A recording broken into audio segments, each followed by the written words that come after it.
হ্যাঁ, পড়াশোনা হওয়ার আগে আপনারা বলেছিলেন যখন আপনি মাধ্যমিক পাশ করে আসবে তখন যা ইচ্ছা তুমি চা চেয়ে নেবে।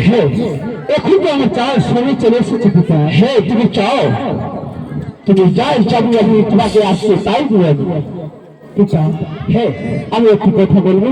হ্যাঁ বলো। এই চঞ্চলনগরের প্রজাদের প্রত্যেকে সময় যাচ্ছে মাছের শিকারে, তাই তো একটুবার আমাকে অনুমতি করো, তাদের সঙ্গে আমিও মাছের শিকার যেতে চাই পিতা।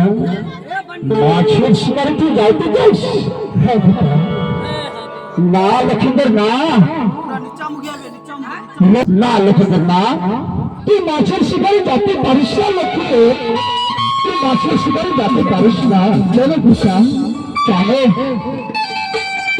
তুই রাজার ছেলে হয়ে তুই হরিণের শিকার করো, বাঘের শিকার করো, কিন্তু মাছের শিকারে না লক্ষিন্দর না পিতা।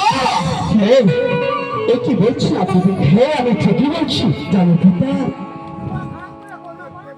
আপনি যে ছয় পুত্র মূর্তিকে বরণ করেছি, আপনারা বলেছেন আমার কাছে একমাত্র দুর্লক্ষেন্দ্রের বাচ্চা আছে চম্পলান করে হরিণ শিকারে গিয়ে আর বাঘের শিকারে গিয়ে বাঘ হরিণ দুজন মিলে এই দুর্লক্ষেন্দ্রকে গ্রাস করে ফেলে, তাহলে চম্পলায় যে কি হলো পিতা বলো, বলো না পিতা। না লক্ষেন্দ্র, তুই তো জানিস, তুই জানিস আমরা হলাম শাকাহারী, আমরা মাছ মাংস শুধু আমরা জানি না, সেই জন্য বলছি মাছের শিকারে যাবি না।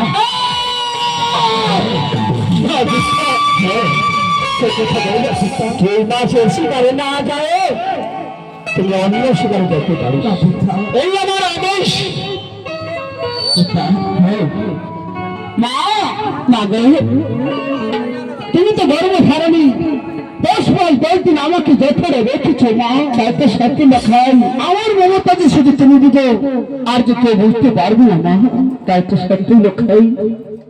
মাকে বলো লেখাই একটু বার পিতাকে বুঝিয়ে বলো না, আমি যে মাছের শিকারে যেতে চাই মা। কি বলছো লেখাই? আরে লেখাই তুমি আমার একখানা পুত্র সন্তান, যদি আর মাছের শিকারে কিছু হয়ে যায় তাহলে আমি তাকে সন্তান বলে ডাকবো না।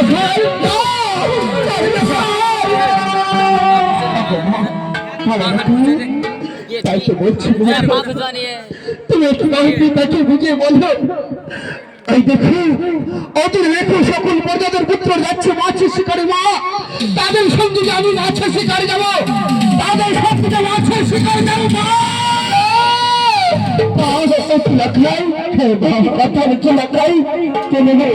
সন্তান এই কথা বলে না লক্ষাই,